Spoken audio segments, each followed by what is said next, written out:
Yo mga ka-Lodi, usapang langis tayo mga Lods. Ito ang Kicks. I-review ko sa inyo ang katotohanan ng Kicks. Hindi tayo expert sa langis mga idol. Kaya syempre bago ang lahat mga Lods, intro muna tayo.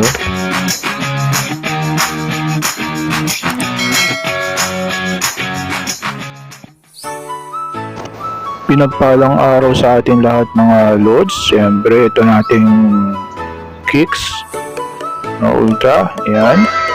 I-review ko kayo. Siyempre pala mga Lods.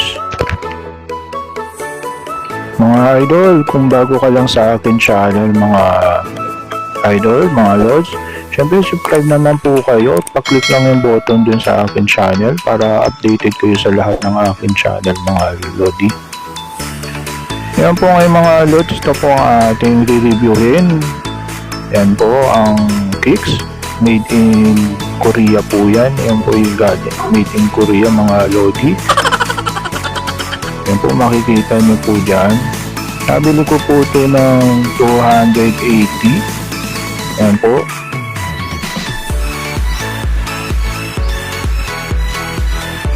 Five watch ano yan. 540. Yan po mga Lods. 1 liter po siya mga Lods. Pang scooter, pang 4 stroke. Yan po. And then ang ano po niyan is full synthetic yung mga Lods. Yan po. I-anohin ko lang po siya. Ginamit ko po siya sa aking NMAX. Yan, pakikita ko po sa inyo kung ano na po tinakbo ng aking NMAX. Yan, check natin yung paano lang ating si Lodi Max. Yan po makikita nyo mga Lods, naka 2,378 miles na akong tinakbo dito mga Lods. Dapat to nasa 2,000 na, nag-change oil na ako pero sumobra na. Galing ako ng Baguio na mga Lods. Yan makikita nyo dyan. Wala naman ako naging problema sa aking biyahe. Okay naman, pati yung temperature ko.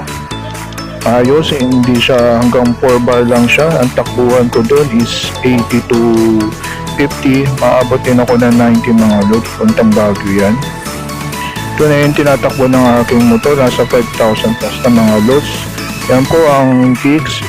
Bibigyan ko po kayo ng total review rito sa Kicks. Mag-change oil po tayo para makita nyo po kung nagbawas po ba o hindi yung ating langis. Ito pala yung tinabi kong langis sa Kicks mga Lods para meron lang din tayong reference po.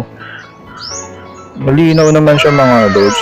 Makikita nyo po parang mantika na ano yung malinaw mga Lods. Ayan po, para may idea lang kayo. Ayan po, buhos natin dito kung gaano pong kalapot o malabnaw po mga Lods. Napaka pino ng malabnaw.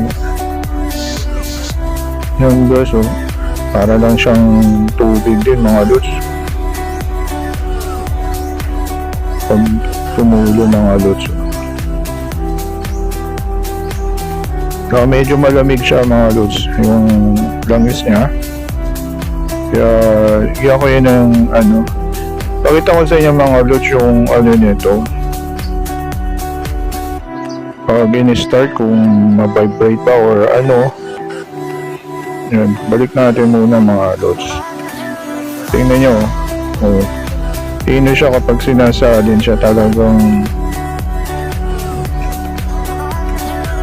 Try natin siyang i-shake sa loob. Kung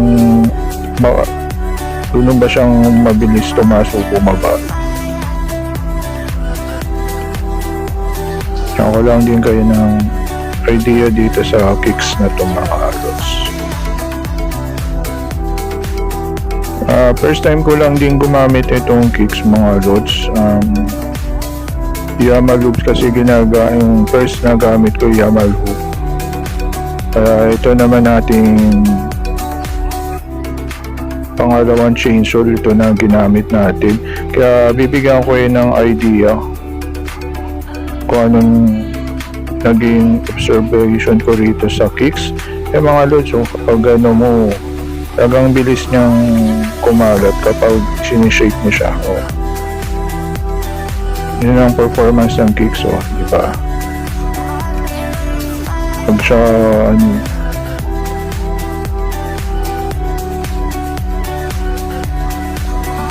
kita na ito mga lods, okay, balik-balik tayo mo siya, madali siyang makit bumaba, ayan. Pag sinake mo siya, umaangat siya agad mga lods.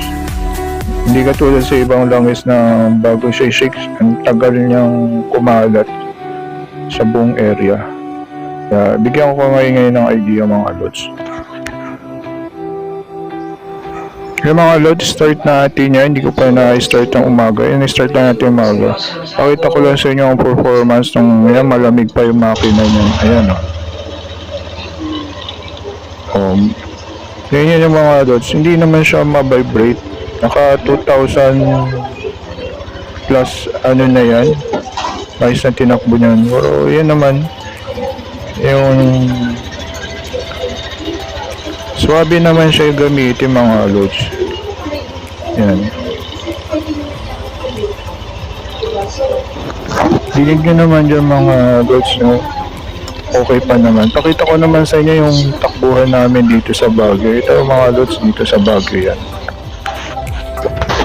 Ito pala mga idol nang pumunta kami ng Baguio. Ang takbuhan namin dito 50 to 80 hanggang 90 mga loads.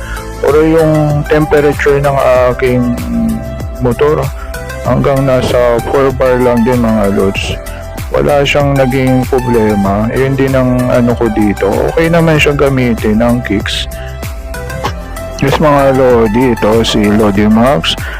Yan, natin, change oil natin para makita natin kung ano naging itsura ng langis, kung nagbawas ba ang langis natin mga Lodi. Ito pala yung langis na nakuha natin.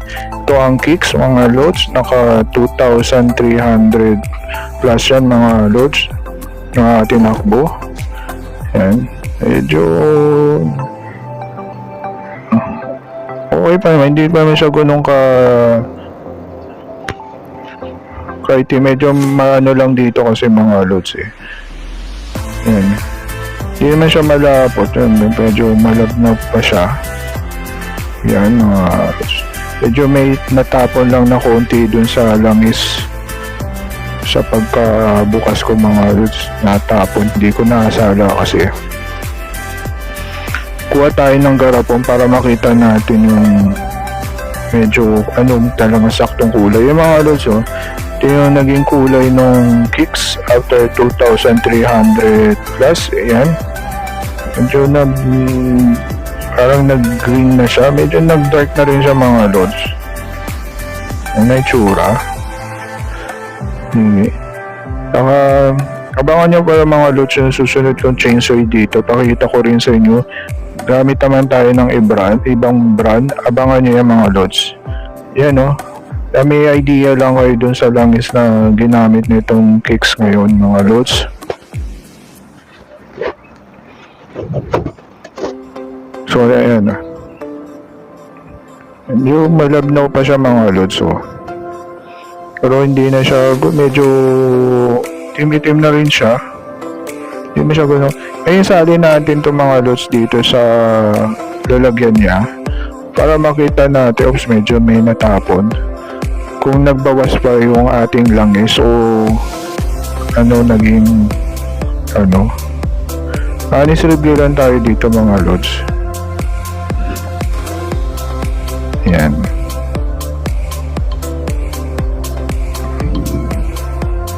Kaya nakita niyo naman medyo may natapon din dun sa pagka-change oil natin loads. Hindi naman siya ganun kadami na natapon. So mga loads, kung sa oil naman mga loads, yung sa biyahe nito wala akong problema, smooth naman yung gamit ko sa kanya. Kaya okay din naman ang kicks. Pero tingnan naman natin yung nagbawas ba yung mga loads Yun lang mga loads, nagbawas siya. Laki ng binawas niya mga idol. And almost nasa 650 kasi 900 ml. Malaki binawas mga loads. Yun lang hindi natin sinisiraan ng kicks mga idol. Maganda kasi din ng isang kicks. Pero ayun lang mga idols, nagbawas siya. Laki ng binawas. Kasi na umabot ng 650. Lagay natin ang mga may natapon na 50 ml. Yun lang mga loads. Laki na. Pero mga idol, hindi natin sinisiraan ng kicks. Ang motor ko ay nasa 500 audio pa lang. Wala siya mga tagas. Puro nagbawas siya mga loads. Hanggang dito na lang. Maraming salamat mga loads.